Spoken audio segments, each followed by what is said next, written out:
Is Lucas Moura going to fit in Mauricio Pochettino's aggressive high-pressing Tottenham tactics?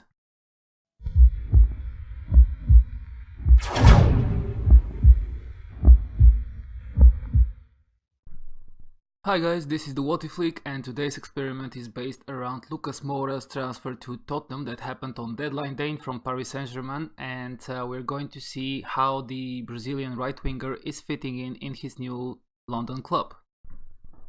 As you can see on the screen, I'm right now showing the Tottenham tactics screen according to the Football Manager 18 artificial intelligence, and we're going to see how Moura is going to fit in, whether this is going to require some tactical changes or what exactly is going to happen.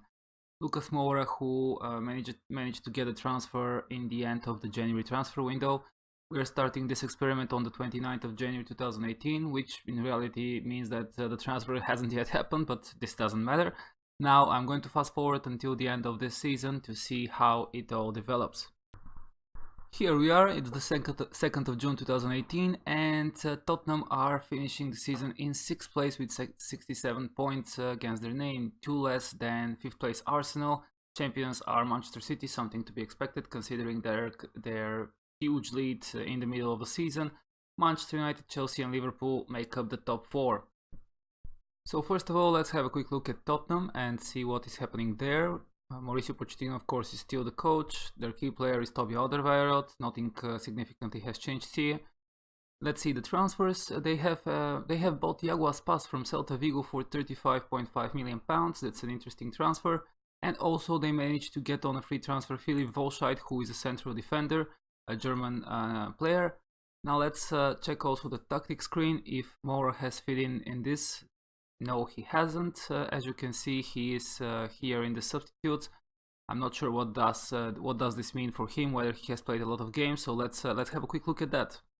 I'm directly going to go to the career stats and see that he managed to play only in 9 league games, and that was as a substitute.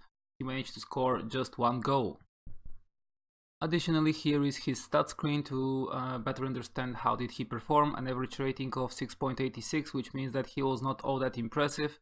In the overall picture, he played just 11 games of competitive football. All of those came as a substitute, so we cannot really say that he fit in very well in Tottenham.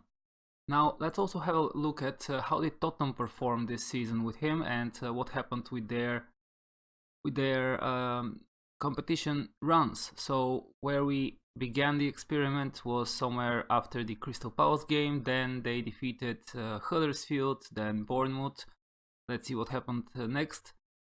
They lost to apologies, so this happened somewhere in here actually. Then they lost to Liverpool, while in reality they drew. Then home draw with Arsenal. Then let's see, FA fifth round, they managed to eliminate Watford, but lost against Watford in the League Cup final, so this was a heartbreaking moment for them on the 25th of February. They also lost to Shakhtar Donetsk in the Champions League first knockout round.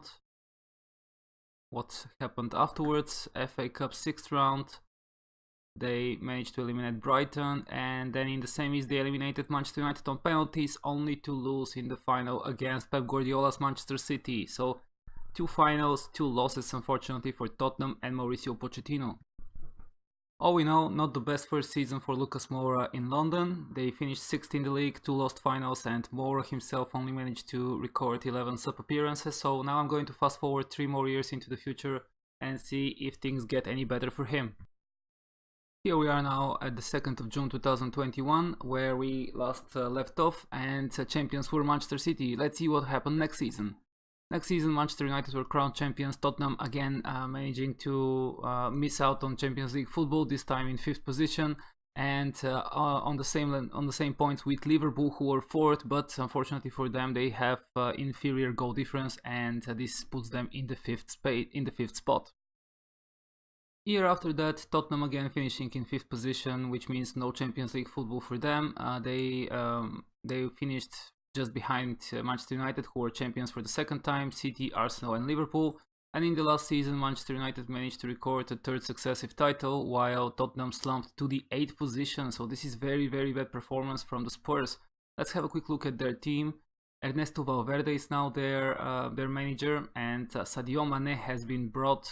He is now their key player. Vice captain is Diogo Jota, who also has been purchased apparently from Wolverhampton. So let's have a quick look first of all in the tactics screen to understand what is happening here. We see that Lucas Moura is still in the subsection. He has not really managed to establish himself as a starter, and they have changed tactics now that they have a new manager. Apparently this has brought a lot of changes. Now they are playing with 4-2-3-1, a very attacking 4-2-3-1 to be honest. We'll see what kind of success has this brought them. But first, let's see with Lucas Moura what exactly is happening with him. Let's check. Oh, he is wanted at the moment. Let's see who wants him. There are two Chinese teams as well as the French Monaco. They all have minor interest, so not really sure if they're going to actually put a bid for him, but probably. Now let's see also let me just click again on him and see how did he perform in these 3 seasons. So last season he did not play a single game in the league. This is very unfortunate for him. He managed to play 5 cup games and score 1 goal, but he actually was not picked up in any of the Premier League games, so I'm sure that he was disappointed with that and he probably wants to leave. Let's check his information screen.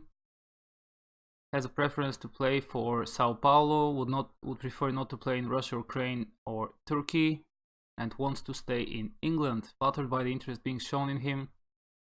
And he doesn't really want to leave at the moment, so it would be very interesting to see how this develops. I'm not sure if we're going to follow that through in part 2. Let me know in the comments if you're interested to see part 2 of this experiment, because part 1 is going to end this year, 2021. Let's go back to Lucas Moura and now see his stat screen for the last season. He managed to play only this time many more games. Apologies, many more games compared to his first season, and especially compared to his previous one where he didn't manage to record even 1 Premier League game. This time 30 games, 10 of which as a substitute, 1 goal, 4 assists, and average rating of 6.88, which is still really not that high, and it means that Lucas Moura is not really a successful transfer for the Spurs. Now let's have a quick look at the domestic cup competitions to see who won those, and do we have some interesting winners there. In the League Cup, so Watford were the first champions there, Arsenal, Chelsea and Crystal Palace. If you remember, Watford defeated Tottenham in this final here, so there was a bit of a heartbreak there. Then in the FA Cup, Manchester City, who also defeated Tottenham in that final. Then West Ham, Arsenal, and Arsenal again. So no Tottenham trophies, at least no domestic trophies for them in this 3.5 season experiment. Moving to the European competitions, and of course we're starting with the Europa League. Milan were the winners of the first Europa League edition here in season 2017-18 after defeating Sevilla in the final. Then in the next year, Sevilla managed to get the second most important European trophy after defeating Atletico Bilbao. So this was an all-Spanish final there. Sevilla won 2-0. Third year, Tottenham. So Tottenham indeed managed to record a trophy here. They got the Europa League after defeating Fiorentina in the final. They eliminated Chelsea in an all-English semi-final, the Portuguese Porto in the quarters, and the Italian Inter after managing to eliminate them on away goals in the second knockout round. In the last edition of the Europa League here in this video, Sporting Clube de Portugal eliminated Bayern Munich in the final 3-2, and now we're going to move up 1 tier above to the Champions League. Here we are, this is season 2017-18, and we see that Tottenham here were eliminated by Shakhtar Donetsk, as we already saw in the fixtures list of the first season. Then, going back, Paris Saint-Germain were champions without Lucas Moura. In the final, they managed to beat German Bayern Munich. Then in the next year, Atletico Madrid were champions after defeating Barcelona in an all-Spanish final. They managed to beat them 1-0. In the third year, Manchester United were crowned champions of the European top competition after beating Paris Saint-Germain comfortably 3-0. And in the last year here, Manchester City were champions after winning the all-English final, all-Manchester final, and defeating Manchester United 2-0 in the final.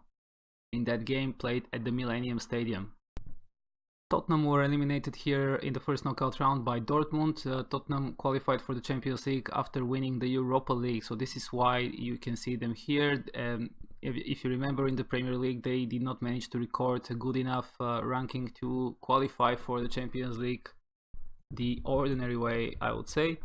Before we finish this off, let's check the Ballon d'Or winners for the last 3 years, and we see that Lionel Messi won 2 of those, and then Kylian Mbappe won the last one. Not surprisingly, Kylian Mbappe is developing into one hell of a player, and we see him starting to dominate the personal awards in the game. With that, I think I can conclude this video, guys. Thank you for watching. Don't forget to like the video and subscribe if you haven't already to receive notifications for when I upload new ones. In the meantime, you can also check out my social media listed below in the description. Let me know what you think about this experiment and if you want to see part 2. Additionally, please drop a comment to tell me what would you like to see next. I would love to hear more from you. Thank you again for watching. Until the next time, bye.